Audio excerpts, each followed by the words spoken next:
Nice press conference, not a lot of trash talk, apart from that backhanded compliment that Lo Greco made. Yeah, it was interesting. I watch you. I've been a fan of yours for a long time, but you're finished now.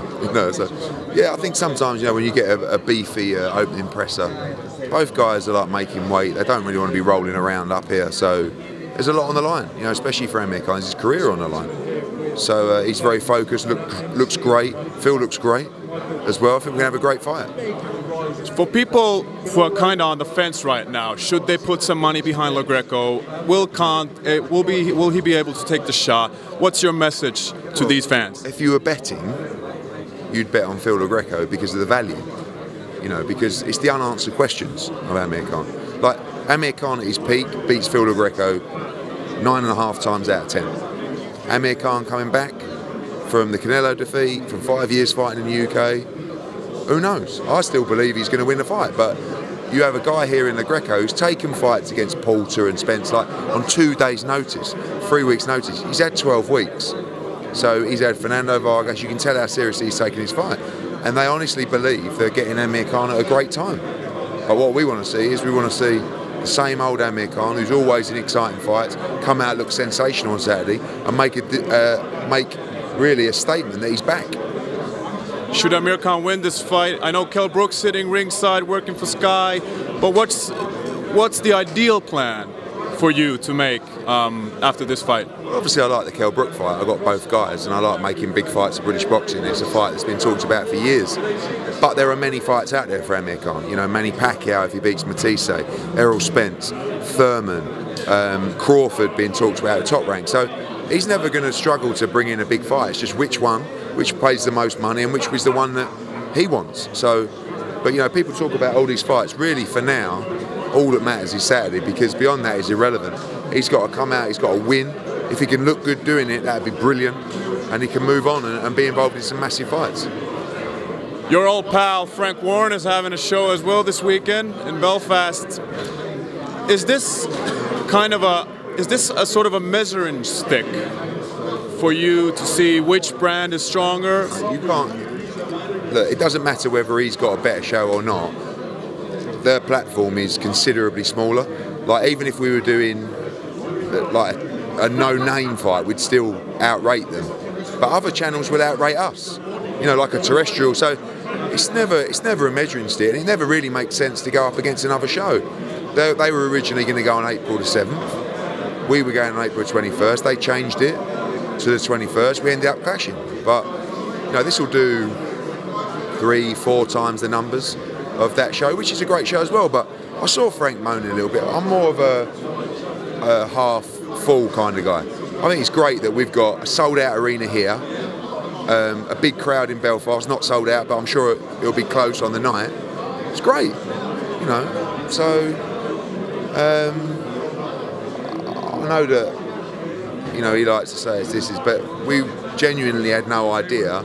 But we don't look at that particular platform as a problem for our ratings. Do you know what I mean? If there was a massive fight on, I don't know, Channel 5 or ITV1, then we'd have to look at it and say, that's going to draw a big audience, but their platform doesn't. So, it's not really going to affect us, more them, and that's probably why you've seen the reactions to be quite different. Do you reckon with the recent announcement of Tyson Fury, Frank Warren Promotions might become a bigger threat to Matchroom in terms of ratings and getting more engagement from fans and stuff like that? Not really. I mean, I don't really look at him like that. I see him as another promoter. I think if anyone asks you who is the standout promotional company in the UK right now, you'd need a brain transplant if you didn't say Matchroom. But we're bigger than that. We've got an announcement coming in 2 or 3 weeks' time that is just going to absolutely rock the world of boxing, and people are going to be in mourning for a long time. So, just give me something on that. Anything. Absolutely nothing. Stay tuned. It's so hard for me. You know how big my mouth is. It's like I want to tell the world, but I can't. All I can say is that it's a major moment for our business. We made an offer about 10 days ago. We didn't hear back. We didn't get a reply. We were told we'd have a counter offer last Wednesday or Thursday. We haven't received one. and I've just reached out to him and said, look, do you want to meet in New York? I'm there next week. Maybe we could just try and get this going. So I don't know, it's very confusing. I've heard as well they've already agreed the fight with Dominic Brazil in July. So I don't know, but you know, we want to make the fight next. Anthony wants that fight next. If it's not, it has to be the one after, but I'd rather him go into that fight next.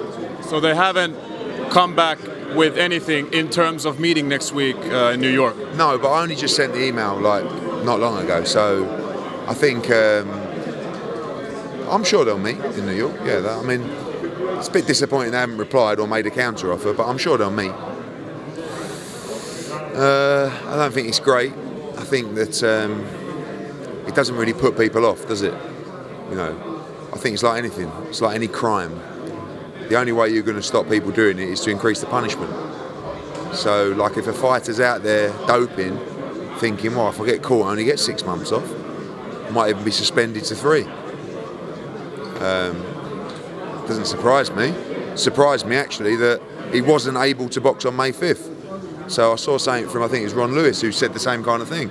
You know, you would have just thought they'd let him box on May the 5th, but at least they've banned him for 6 months. But sometimes the credibility and what it's done to his credibility is more of a punishment than the actual punishment. You know what I'm saying? So whether it's 6 months, 8 months, or 12 months, he will always be labelled a drug cheat. Damaged goods? Again, people say we don't know. You know, was it to me?